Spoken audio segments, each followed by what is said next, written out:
Welcome to the Gooder Podcast, where we talk with powerhouse women in CPG about their journeys to success. This episode is sponsored by Retail Voodoo, a brand development firm guiding mission-driven consumer brands to attract new and passionate consumer base, crush their categories through growth and innovation, and magnify their social and environmental impact. If your brand is in need of brand positioning, package design, or marketing activation, we are here to help. You can find more information at www.retail-voodoo.com. Well, hello.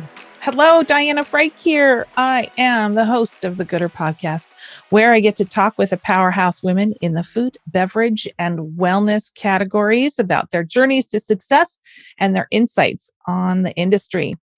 This episode is brought to you by Retail Voodoo, a brand development firm. Our clients include Starbucks, Kind, REI, PepsiCo, Hi-Key, and many other market leaders. We provide strategic brand and design services for leading brands in these industries. If your goal is to increase market share, drive growth, or disrupt the marketplace with new and innovative ideas, give us a call and let's talk. You can find out more at retail-voodoo.com.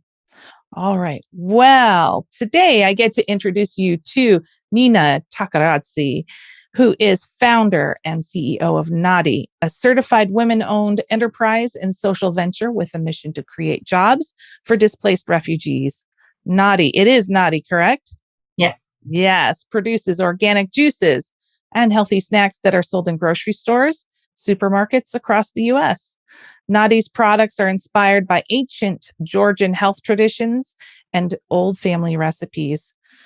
Now, Nina is a native of the country of Georgia, where she founded the Georgia to Georgia Foundation, a nonprofit that promotes relationships between the state of Georgia and the country of Georgia. She is also co-chair of the Atlanta Tbilisi. Did I get that one right? Yes. Oh, I'm getting good. Okay. Which is a sister city committee. She is also a certified sommelier. Hello, that is cool. And we're going to learn a little bit more about that. Well, welcome, Miss Nina. How are you today? Hi, I'm good. Thank you so much for having me. Of course. Where are you located? I'm in Atlanta, Georgia. In Atlanta. Oh, who did I talk to yesterday that was from Atlanta? Mm-hmm. Oh, Christine Jackson from... Oh my goodness. Baby Puffs. Oh. I can't remember the name of it. Forgive me, Christina. Okay. I'll remember by the end of this episode and bring her back up. But two Atlantas, that's gotta be good. I love it. Yeah. Yes. And I'm all about Georgia. I went from Georgia to Georgia. So. Georgia to Georgia. Well, quite different. Yes. Well, hey, I really like it when brands, before we get to start talking about your background, I really like it when brand owners like yourself can tell us a little bit about their brand. Would you mind telling us about NADI and why it exists? Yes, of course. Happy to. I started NADI with several friends with a true concern and passion of how we could help displaced refugees in my country after the war with Russia in 2008. Mm-hmm. And we simply wanted to help create jobs so these people felt that they can take care of their families and, and have their pride back. And we just inclined to, go into the, hold on, let me start this over. Yeah. It's hard because it was started with so many, I know, different ways. Yeah. Okay. So, there is another side, which is a little bit more exciting and not so dreadful. This is your story. So you get to share what is important to you. Yes. Okay. So I'll start. Okay. So we started NADI with several friends. They were all from my country, Georgia, where we identified a concern for the displaced refugees, which we had quite a bit due to the turmoil and wars that my country, Georgia, went through with Russia in 2008. We knew that we wanted to help, but we were not sure exactly what we could do. And one of the ideas was something that me and my friend George, who started this company, we always wanted to do, is that we wanted to test our grandmother's recipes against each other. Oh, really? Yes. So we were like, okay, my grandma made better roasted juice. No, my grandma. So it was kind of like on and on forever. So we figured most of these refugees happened to be farmers, and they knew a lot about this plant, and it's not the easiest plant to work with.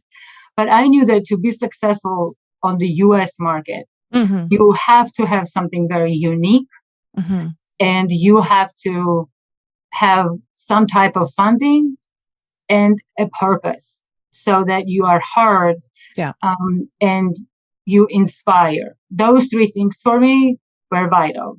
So I didn't have the funding, but we had a lot of passion. We had unique products. And we just said, let's just start. It doesn't matter how big, how little. Let's just do what we can. And obviously, you're not going to hire people right away. So you had to create demand. You had to create sales. And it really was just going for it, figuring out and learning processes.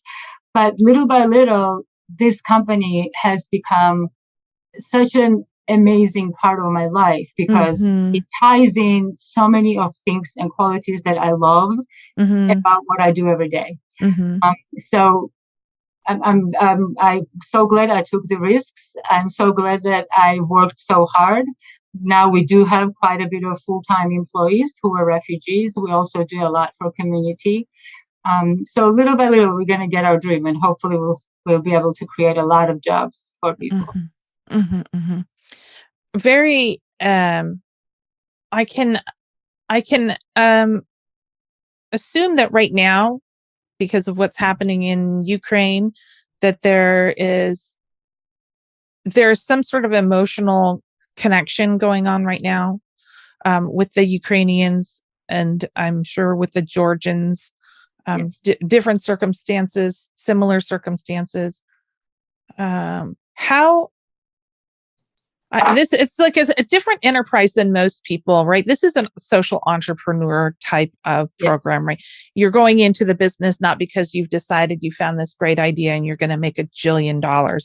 The goal at the end of the day is actually bigger than the financial rewards that come at the end of this.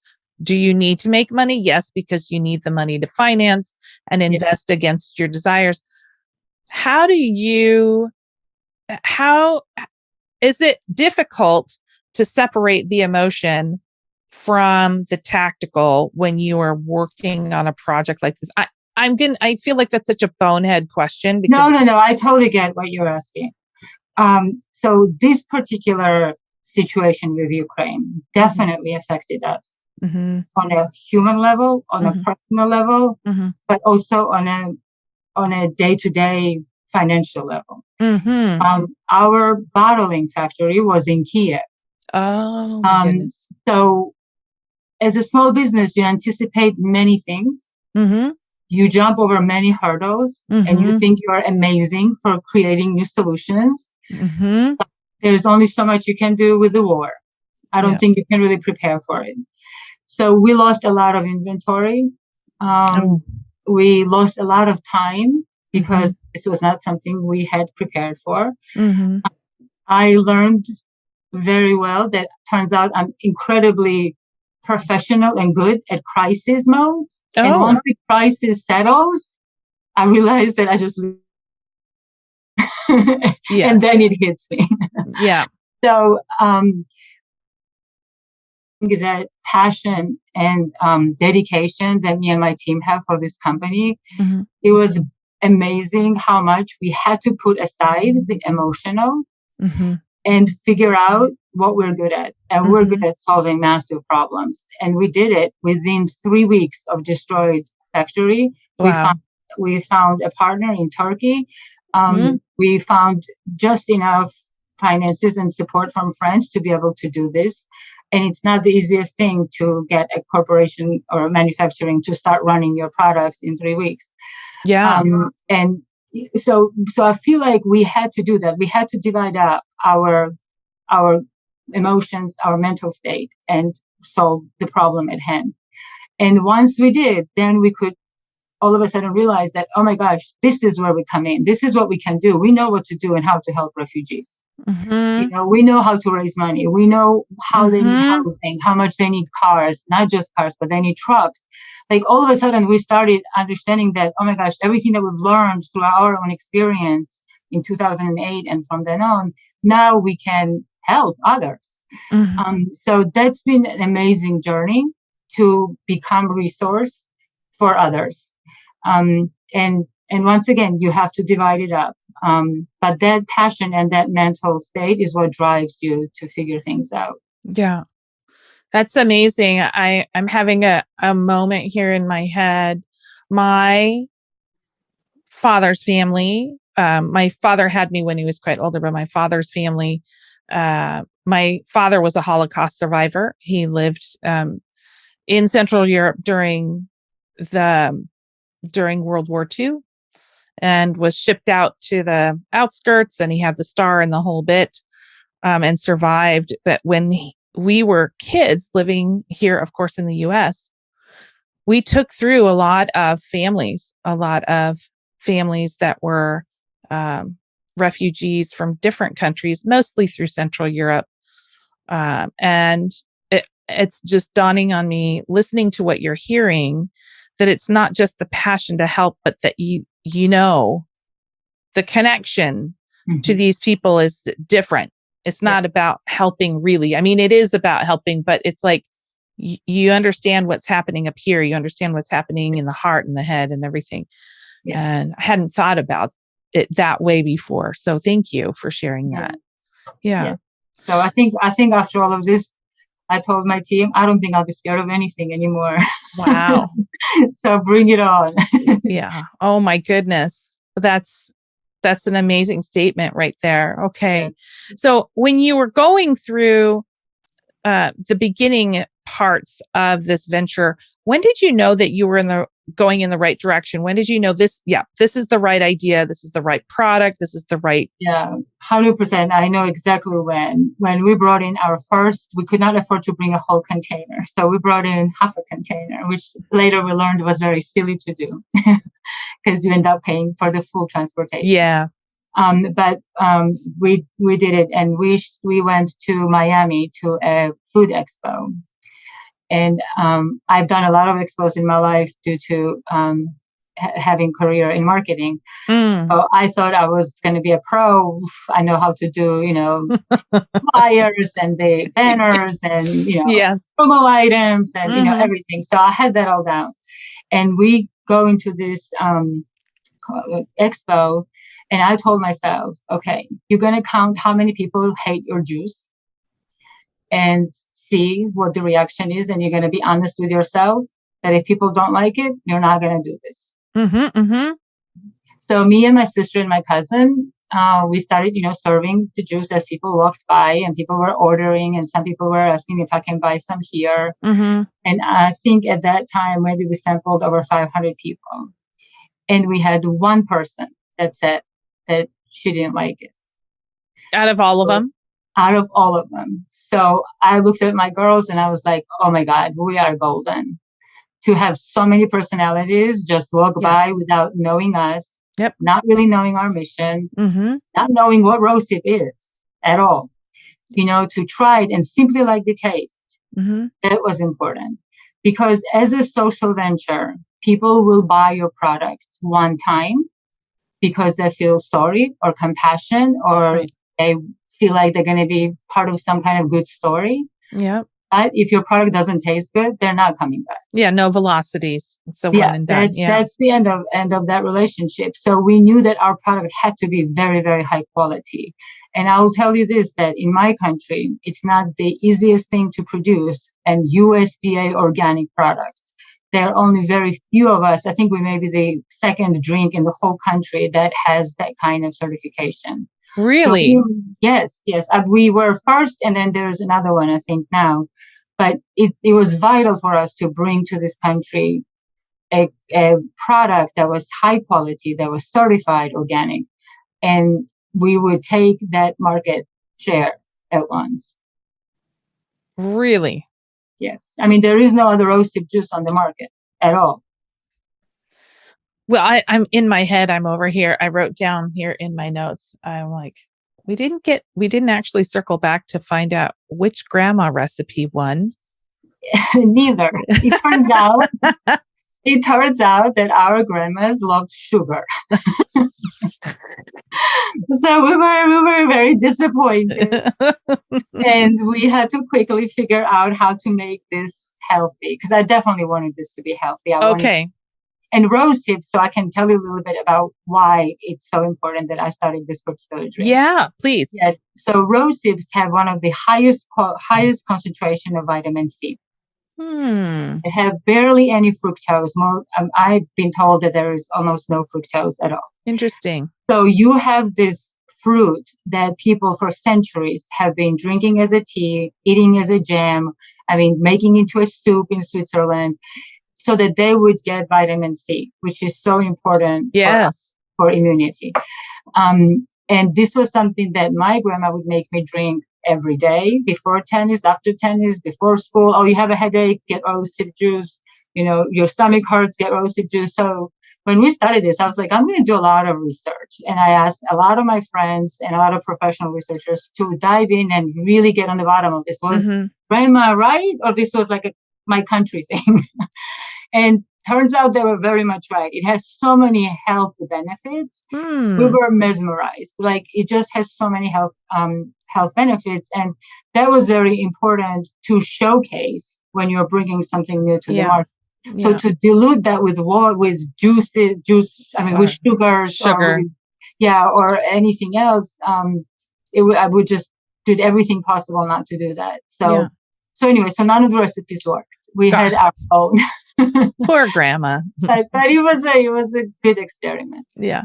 Well, so let's talk a little bit about, rose hip is new for the average American. I'm not going to say for the immigrant audience, but for those of us that are in second and third generation Americans or older, how are you finding introducing this product versus the social side when you're talking to somebody who's net new? Do you just focus on the flavor, or talk a little bit about how you're positioning the product to the average American consumer? Yes, absolutely. I think it's very important where you are physically located. Oh, I see. And what the atmosphere is when you are discussing the product. I see. If you are in a store doing a demo, you probably don't want to take up too much time, because they're there, coming in to do certain thing. So you want them to at least hear rose hip, at least get curious about rose hip, and maybe taste it. But if you're at an expo where people are expected to be there for the purpose of discovering something new, then we usually say a little bit about the rose hip benefits. But I also have this thing that I don't want to use our core mission for the purposes of marketing. I'm very careful about this. Okay. Even though it's a smart thing to do, and I know many, many companies that will do that. Yes. Or they'll say 5% here, 10% here. Yeah. It's wonderful. I want everybody to do it. But I don't want to use it. I want to tell the story, and the story takes sometimes a long time, because nobody at a nice, happy expo wants to hear about the war and tragedy. Right. So we try to be delicate about it, and we, give resources where they can read more about it. But we try to concentrate all of our products on the product. And I do like to highlight that it's a women-owned business. But usually that's about it. We don't, we don't, unless they ask, then I can sit there all day and talk about it. Yeah. I understand. Now, when we're looking back, all young brands or younger brands, and I think I always basically anything under about 10 years, I always consider a pretty young brand. There's a lot of experiences and growth. And as you're looking back at some of those choices that you made, like the container being one of them, are there any is there any one experience where you and the team made a move and looking back, you're like, that was a bonehead move, but it made us look at the opportunity like this and it helped us accelerate to where we are now? As a small business, you probably have those moments every week. I've had like aha moment about the box. I think this one was unique.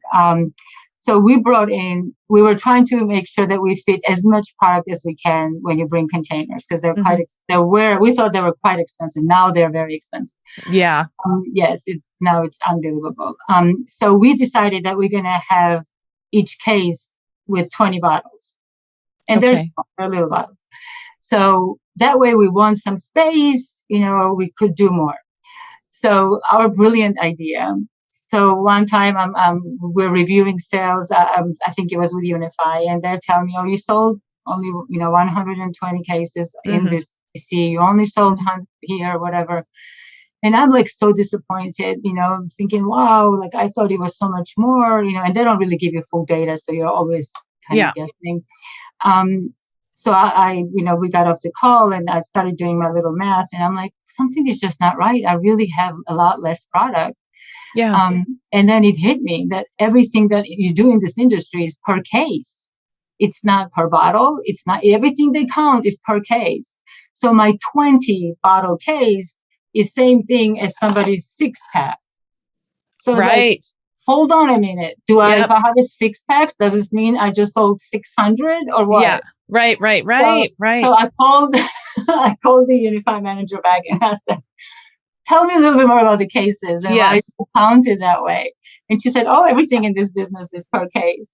I said, okay, my next container is going to have 6-packs. There you go. She goes, good. And you'll be light and easier to carry. I'm like, yes. Yes. That was definitely one of those aha moments that you just learned by complete mistake. So, that is, it's right. It's a series of that. Have worked with so many entrepreneurs of all sizes, we and ones that are quite large. And we hear these stories all the time. I think they're fascinating because somebody could have told you that 100 times, but it wasn't until you ran into it that you're like, now it sticks. Now I get it. Yeah. 100%. It was aha moment for us. Well, listen, when we met over LinkedIn, love the LinkedIn a while ago, and then met up at Expo West. And when you and I met at Expo West, you introduced me to this amazing set of women, one of whom included Sophia Maroon, who I have also interviewed from Dress It Up Dressing.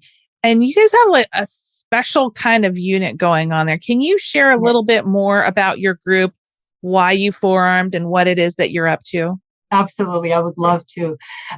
So about 15 small companies, women-owned companies, were chosen as winners of Stacy's, Stacy's Chips. Stacy's Rise. And it was by PepsiCo. And 15 of us won this amazing award. And for a couple of months, we were mentored and coached and opened up amazing opportunities for us and relationships. But one very, very unique thing that they did is that they divided 15 girls into teams. I see. And they put us in one team. And I would hear constantly from everybody at the discussions that, I don't have time to meet so much. I don't know these people. I'm not going to just start socializing, whatever. So when it came to my team, I was like, girls, we're going to do this. Like, we're going to be a kick-ass amazing team. So they're like, do you have time for this? I'm like, we're gonna make time for this. It's gonna be Friday, every Friday. And we laughed at ourselves, but we have never missed a Friday since. And it's been like a year and a half. Oh my goodness. It was whoever did this at Pepsi and put us together was brilliant, because we balance each other perfectly. And we are always thinking about how to help each other. I don't know how many nights I've stayed up searching to see how to do service provider, to help, Sophia figure out how to get out of her, whatever. Yeah. all the time we are looking after each other. And that was really because we were able to talk about the real problems when we were on, we didn't talk about like, some kind of top level stuff. This was down to like, oh my God, my bottles are breaking. How are you guys packing yours? Okay, this way, try this, try that. How is your 3PL? What is your Amazon? I mean, so it was like all of a sudden having 4 brilliant minds thinking with you. And that's different than your team, because your own team has their own ideas, but they don't come from that same pain that you are feeling as a founder. So it's just been really unique. I mean, I love these girls so much. They're going to come here for the WBNC. So I'm so excited.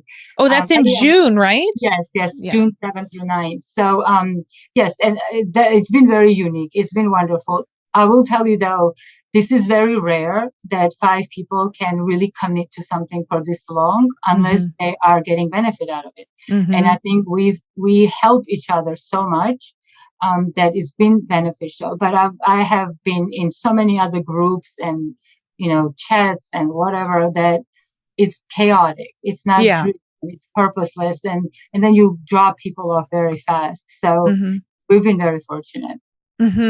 Well, I think it makes sense when you're working with people outside of your organization. When you're working with your own team, and I find this to be true with me and my business partner, David, is you're in your own stew, so to speak, right? And so when you're working through a problem, first of all, everybody has a vested interest in the outcome, and it's very hard to operate on yourself if you have to do anything significant. And also, I don't know if you find this, but oftentimes we don't do a great job of celebrating either because we're so focused on the next task and the next thing. And having this outsiders group who's like going, listen, Nina, I don't know what you're thinking of, but like blank and place, somebody who can talk to you in your language, but can see from the outside and can be like that somewhat of a consultant, but that knows you personally, I think super valuable. And you mentioned a good point about celebrations. I do so much alone that, yes, I get happy when we get into some supermarket, but I often, because my team is in different countries, often they don't really know what it means to get into the fresh market.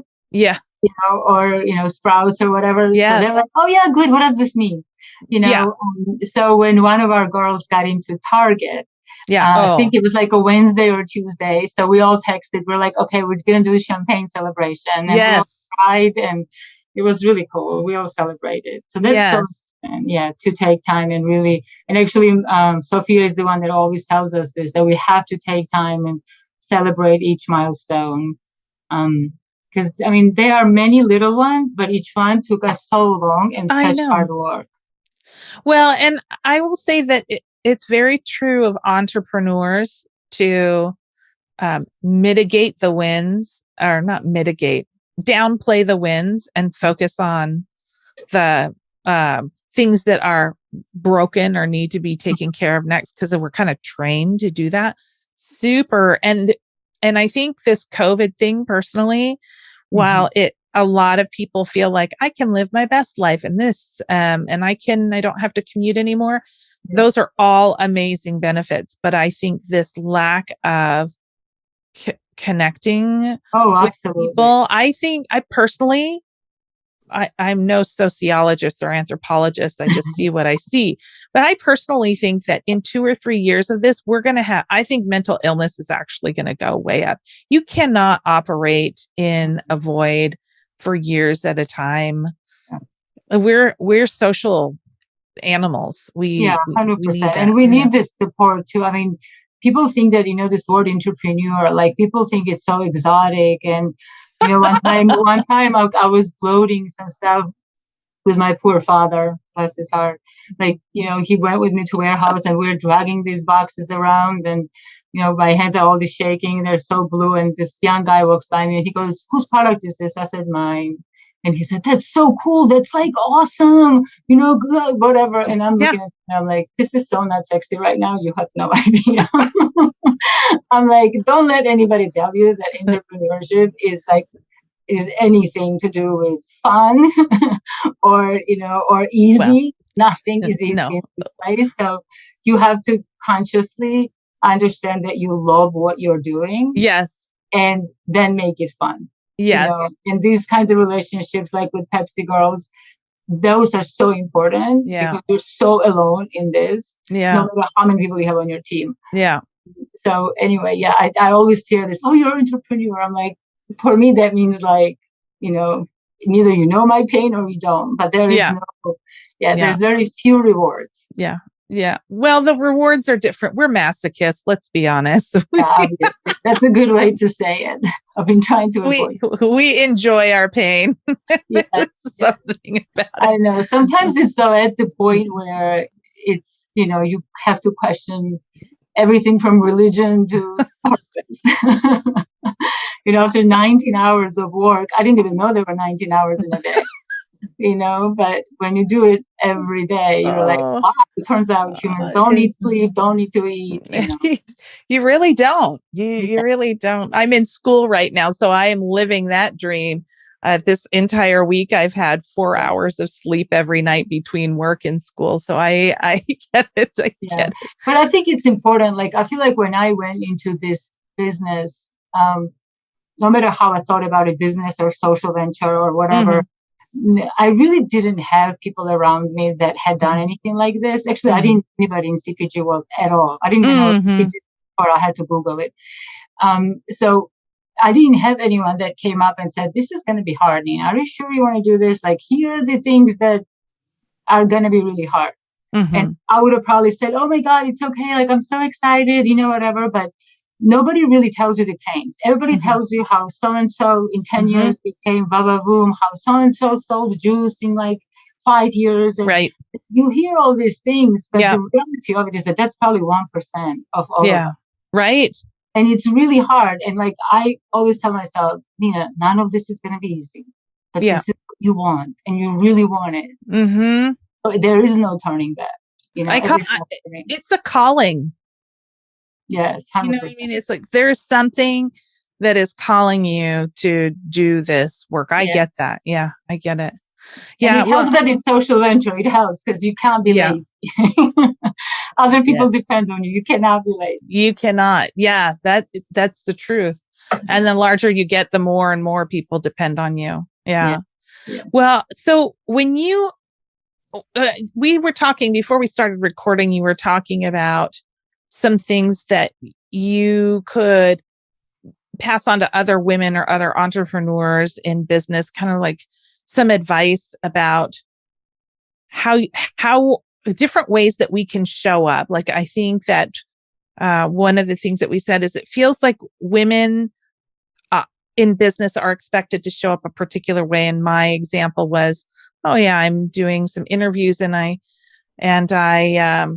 was doing some reference calls, and the first thing everybody said was how amazingly wonderful this person was to work with. And it was like 5 minutes of that, which is fantastic. But I also have a need for them to help me with my mission and with our goals and that sort of thing. So when people come to you for advice, maybe even particularly other women, what is it that you share with them, or what is it that you'd want to share with them? Yeah, I mean, watching in this industry, and I'm also in several other industries, one thing that I am very disappointed in is that we women tend to treat each other more as women than men treat us in many ways. Hope you'll understand this correctly, but I've never had a man at a conference or at networking place come and tell me, oh my God, you have 3 kids. How come you're here at 9 p.m.? Is this easy for you? Is this hard? But we'll be talking about business with a couple of guys and girls, and a woman will walk up and say, oh my God, you have 3 kids, wow, you're here, I'm like, why are you telling me this? Tell the guy this. He probably had 2 kids or 3, like, I hate that we put ourselves in a place that I'm a hero because I'm a mom. Then they're going to look at you as, oh, okay, she's, like, yes, I'm a mom. Yes, I have a career. Yes, I have my business. But the core reason why I come to networks and why I listen to podcasts and stuff, I want solutions. I want to know more people. I want solutions. I want to figure things out. I don't want to be like, looked at like this sensitive whatever that I just achieved golden thing because I am somewhere at 9 p.m. Yeah. And those are little things that I wish us women would take a little bit more care and really pull each other up. I know we say this all the time. Yeah. But like even conferences that we set up for women always have to have these emotional things in it. I've never gone to a normal conference where it's male and female, where it's so much about how are you feeling? How do you get along with your husband? Do you ever have time for relationships? Like what? Talk to your friends or cocktails about this. Here, let's do business. Yeah. And I feel like until we do this to ourselves, that's how we're going to be seen.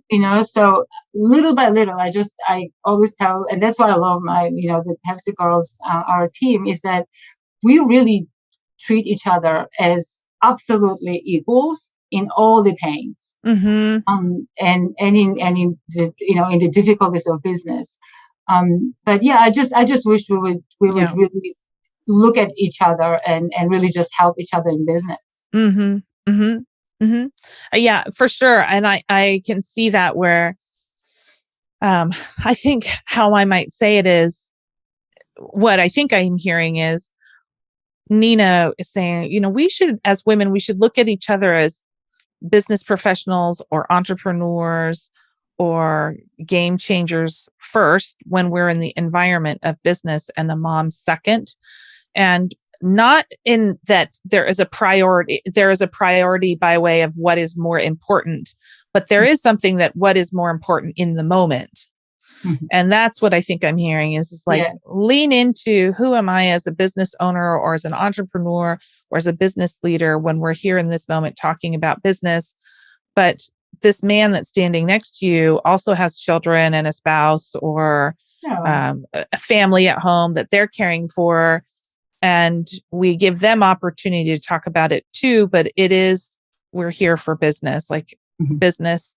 And we want to care for the whole human at the same time, but let's not over-index on the soft parts. Is that what I think I'm hearing? Yeah, I mean, I think so.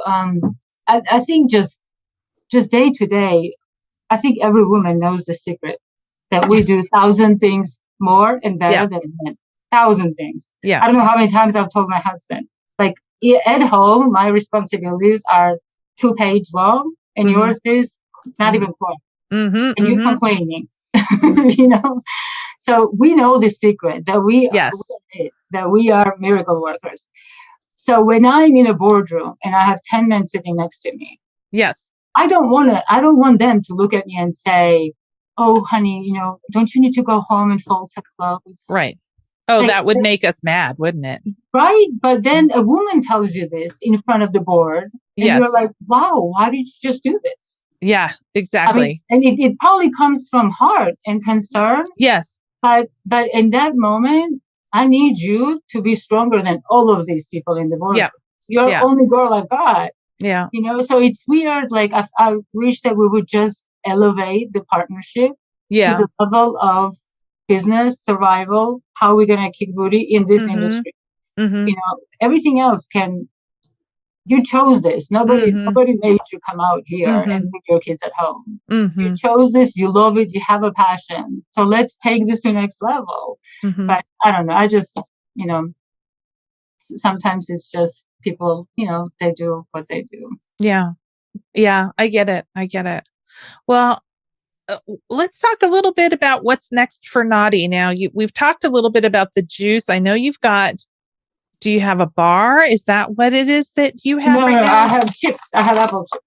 Apple chips. There we go. Oh, yes. Share that picture there. And then there we go. It's the bottle, though, that everybody needs to see. Yes, ma'am. That's it.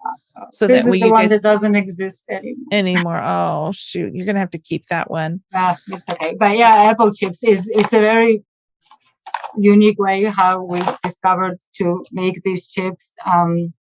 With our hydration facility, we turned into dehydration facility, and we were testing some stuff, and as soon as I tried first bite, I was like love at first sight. You're like, oh my God, now what do I do with this? Let's package it. Let's sell it.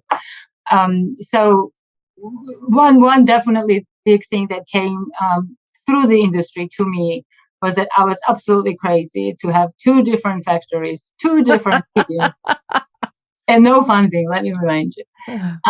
So and usually at this podcast, they make me choose because they're like, nobody can do this. Like, are you crazy? Right. Like, you juice and you have snack, like, you know. But you know what? I mean, I don't know. For me, it was like, why not? Let's diversify. Yeah. Like, you know, it's 2 healthy vegan products. Mm-hmm. It's hard already. I don't think it get any harder. So, I mean, so for us, the future is, you know, right now we just launched another flavor of Happy Hearts apple chips. We are getting back our juices on track. Good. I'm taking a little bit of time to really repurpose a lot of things and rethink a lot of processes. But that's one good thing about having your own business, right? Sometimes you can pause. Yeah.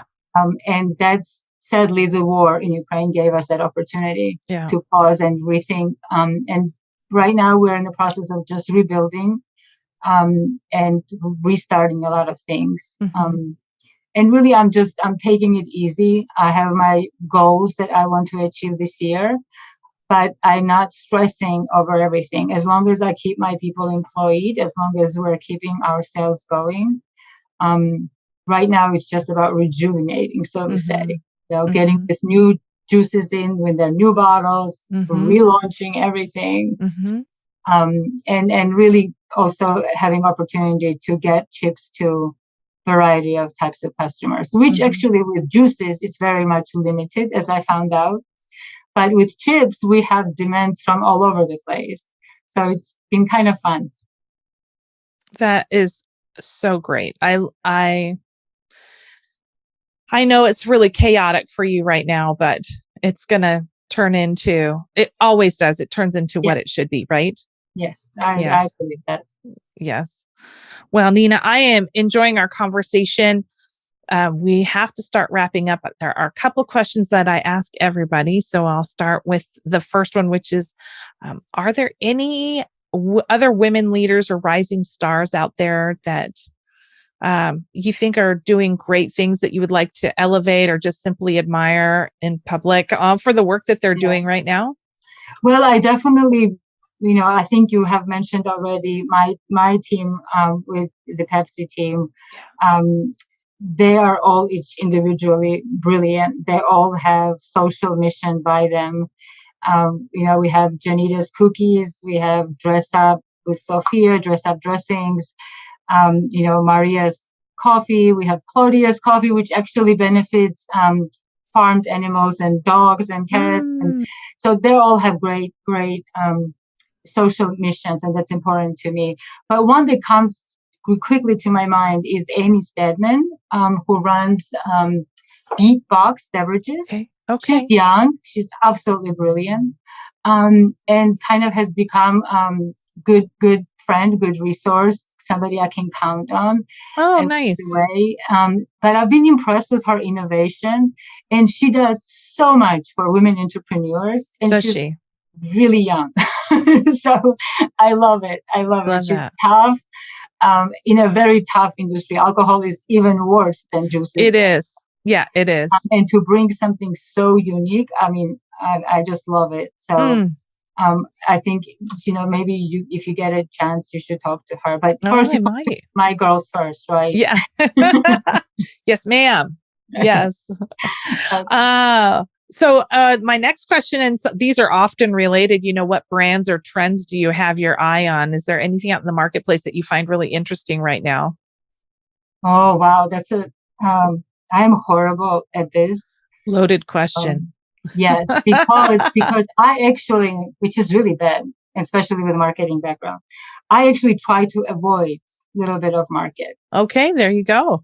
Yes, I do know who my competitors are. Yes. But I don't want to be discouraged. Yeah. Because people have a lot more financing. I don't want to get off my track. Yep. Somebody makes it look easier or, you know. So I have my goal. I have my little road that I'm going to take to get there. So, I mean, yes, there are many, many good brands out there. A lot of innovation. Sadly, a lot of them don't last very long. Yeah. But I'm honest to God, I really just keep my eyes on the price, so to say. I just want to, and I try not to compare. Like I have many things that are competitors. I don't compare them with you. Yeah, we have our own story to tell. We have our own adventure. Good luck to all of them. I mean, I will help my direct competitors any minute. There's room for everything in this country. Yes, I agree. Yeah, and actually, it helps our industry. For competitors, it helps our industry. So, absolutely. So I try to get inspired by them, but not don't defer, don't shift your goals, and don't try to be like someone else. Yes, that's my goal. Just to stay close to our mission. Okay, I like that. Focused. Very focused. Wow. Well, we have been talking with Nina Tickaradze, founder. Did I get it? You got it. Yes. Okay. Founder and CEO of NADI. Nina, where can people learn more about you and your company? Our website is getnadi.com. So anybody can visit us there and check it out. And obviously we have all the social platforms where you can find NADI. Great. Wow. Thank you so much for your time today. I'm really glad that we were able to record this. I am so excited to promote the works that you're doing. Thank you. Thank you. This is very helpful. And thank you for the relationship. Yes. And I want to thank our listeners for your time today. If you like this episode, please share it with a friend.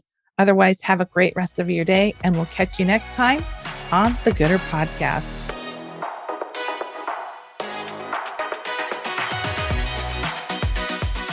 We hope you enjoyed this episode. And if you haven't already, be sure to click subscribe and share with your network. Until next time, be well and do gooder.